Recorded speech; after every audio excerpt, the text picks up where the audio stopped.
To get the text for today's Effortless English newsletter, go to effortlessenglishclub.com. That's effortlessenglishclub.com. Click on the blog link in the menu at effortlessenglishclub.com. Hi, this is AJ again, the director of Effortless English. I hope you're doing well today. I am once again talking to you from my back porch on the island of Maui in Hawaii. Today's newsletter is titled Babies Know Best. Babies know best. Indeed, the babies do know best. See, the babies know how to learn English or any language much better than we do as adults. Why? Because they learn language naturally, intuitively, and unconsciously. See, there's a huge problem out there. There are a lot of confused English students and confused English learners. Perhaps you are one. And these students know a lot of English. They know a lot of grammar rules. The problem is they can't understand instantly and effortlessly. They can't speak clearly, confidently, and effortlessly. They know about English linguistics, the academic study of linguistics, nouns and verbs and pronouns and phrases and clauses and different verb tenses and all of that stuff, but they can't perform. Can't understand instantly and effortlessly, can't speak clearly, confidently, and effortlessly. That's a huge problem. All these adult students out there who just can't actually speak English well and understand it well, even though they know a lot. See, most schools, most programs, and indeed most students in those schools are focused on academic English. See, academic English is the English that is used in schools, colleges, and universities at the highest level. It's academic English.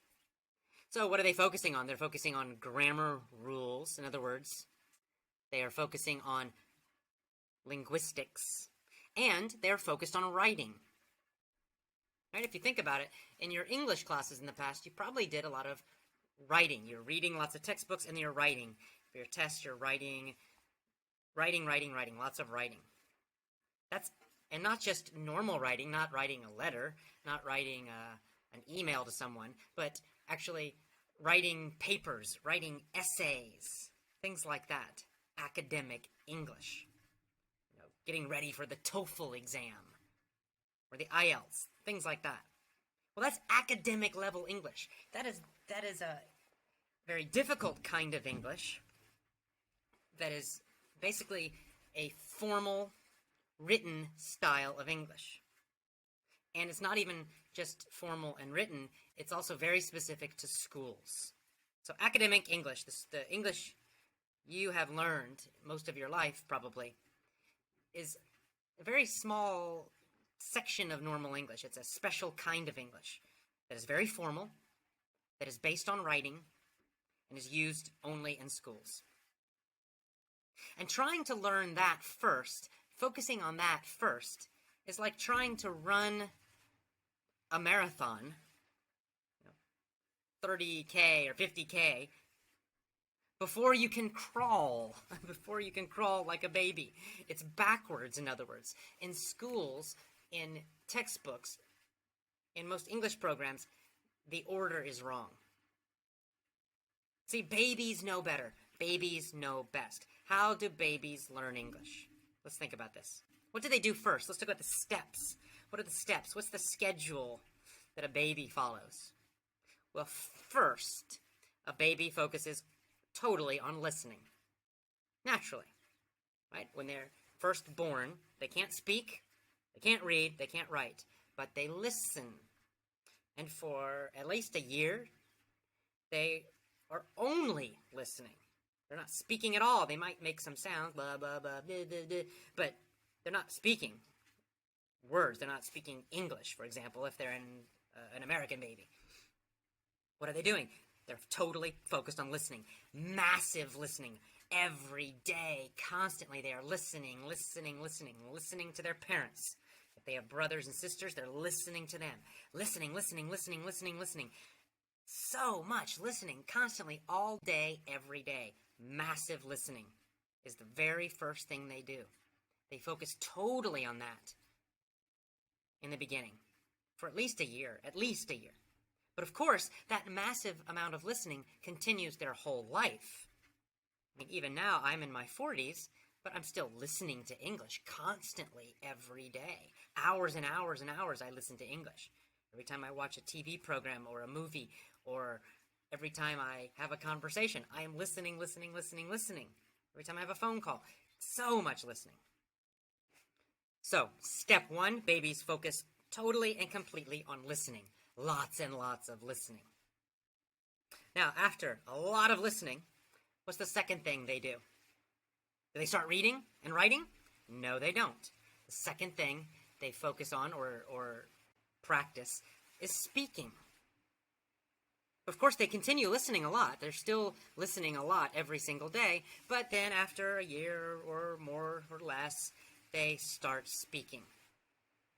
And how do they practice speaking? Well, the most important point here is that it's unforced. They don't force themselves to speak. They don't try to speak full sentences if that's too difficult. No, they start by speaking one word. And then eventually they'll start speaking 2 words together. And then little phrases of 3 or 4 words. And then finally, after many months, they'll start to speak in full sentences. You may hear in the background some rain. I'm on my back porch in Hawaii, and it's starting to rain. So enjoy the sounds of Hawaiian rain as you listen to this. Okay, so back to babies know best. So first, the very first step, babies focus on listening. That's all they do. Then they add speaking, but they are still doing a lot of listening. What's the next step? Well, the next step is reading. But how do babies start learning to read? Well, they start learning to read when their parents read to them, right? They have some simple storybooks, and one of their parents will sit down with the child and read the book to them. So in other words, the baby is really, or the child, is really still listening. The child is looking at the book, looking at the words, but listening to their parent. So they start learning to read with listening. After some time of doing this, they'll begin to recognize some of the words, the sounds. Their parents will also teach them, A, B, C, D, teach them the different letters and some of those sounds as well. Again, how are they doing this? Through listening, right? They learn the sounds of the letters, and then they learn a lot of the words by listening to their parents read them. Finally, they'll move on to reading themselves without the parents. But they'll do a lot of deep learning with this. What does that mean? It means children will read the same book again and again and again. If you know any small children, you know they love to read their favorite books. They will read some books 100 times, 200 times, 300 times, or more. Right? The parents think, oh my God, I can't believe they want to listen to the same book again, to read the same book again. But they love it and they'll do it. So they're getting a lot of repetition, a lot of deep learning with that reading. And only at the final step will they read silently to themselves. That's the last step of learning to read for a small child. And of course, what do children read when they're young? Are they reading textbooks?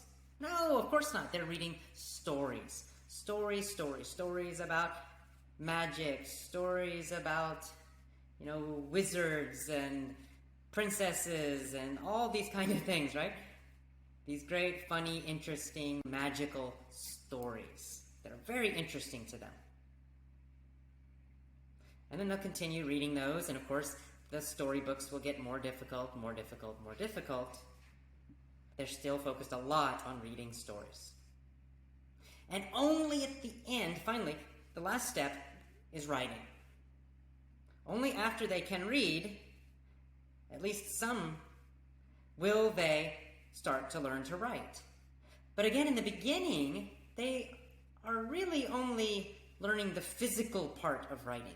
Right? For a young child, just to make the letters, to draw the letters, can be difficult. So for the first several years, they're just practicing making letters and writing individual words. As an adult, you don't need to do this. You can already do that, so it's not necessary. The point is that true writing, real writing, writing full sentences, writing ideas, that kind of thing, that happens much, much, much later. That kind of writing, real writing, it only starts after the child has totally mastered listening, totally mastered speaking, and is very, very good at reading. Only then will they begin to write, and it's very simple for a long, long time. The academic style of writing, writing essays and reports, that only begins much later. And learning written grammar rules, that's only in high school. That's at the age of 15 or 16. Even then, most students forget it. Most native speakers, for example, in the United States. I learned some grammar rules in high school, but these rules were only for academic English, only for school writing. But even when I learned those rules, I quickly forgot them because they were too confusing and boring and they didn't help me. I learned to write mostly from lots and lots and lots and lots and lots of reading. I was constantly reading novels and stories. And of course, when I was younger, I was reading simpler storybooks. And of course, before that, I was listening, and speaking. So, what does this mean for you right now? Well, right now, you want to speak English clearly, confidently, effortlessly, automatically. You want to understand spoken English instantly and effortlessly. That means you need to look at how the babies do it. See, the problem is in school, you focus too much on writing. You focus too much on difficult academic reading. You've learned this strange kind of English called academic English. And that strange academic English is only useful in schools. It's not useful in business. It's not useful with friends. It's not useful with travel. It's not useful for phone calls, emails, nothing else in the rest of the world. No other parts of the world use academic English, only schools. So you need to go back and be a baby again. Time to be a little baby again. Yay! You need to do what the babies did. And that means, number one, focus on listening. Maybe, this is your decision, but maybe you might spend 1 full year totally focused on listening. Massive listening. Just listening to English every single day. 1 hour, 2 hours, 3 hours. And that's all. No worry about speaking, no worry about reading and writing, just tons and tons of listening. You could do that. You might decide to focus on listening and still continue speaking also. That's okay. It's okay. But the main point is you need to go back and do each of the steps in the correct order. So you need to first master listening. Master listening. Even if you're still speaking and you're still reading some, that's okay. But your first focus should be on listening. And you should totally master it. You should be able to understand English instantly and automatically. Only then should you worry about speaking better. And the truth is, as your listening really becomes great, your speaking will begin to prove totally automatically and effortlessly. You could decide to practice a little bit of speaking for presentations, just so you sound more confident. But the main thing you should do is totally focus on listening. And after you have mastered listening and you speak quite easily, then you could focus on reading. And you could be reading lots of novels, lots of storybooks. And you can even do that at the same time. You could do that with listening. So you could read a book and listen to the audiobook at the same time, for example. Lots and lots and lots of reading and listening, reading and listening, reading and listening. And only after you master listening and speaking and reading, only then should you worry about writing.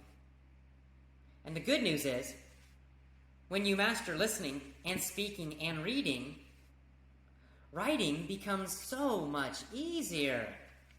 You don't need to think about grammar rules anymore. You can write more naturally. So, my message to you is this. Learn like a baby. Focus a lot on listening. That's the most. Focus mostly on listening. With speaking, don't force yourself to speak. It's okay to speak, to answer with 2 words or a little phrase. You don't have to use full sentences all the time. Just speak spontaneously. Let it come out. If you make mistakes, that's okay. Children, don't worry about mistakes when they speak. Just speak naturally. And then third, read lots of storybooks. Interesting, fun storybooks. And the last point is, writing is the last thing to do. Save it for later. Okay, that's all. To learn more about the Effortless English system or to get our lessons, go to effortlessenglishclub.com. Again, that is effortlessenglishclub.com. See you there.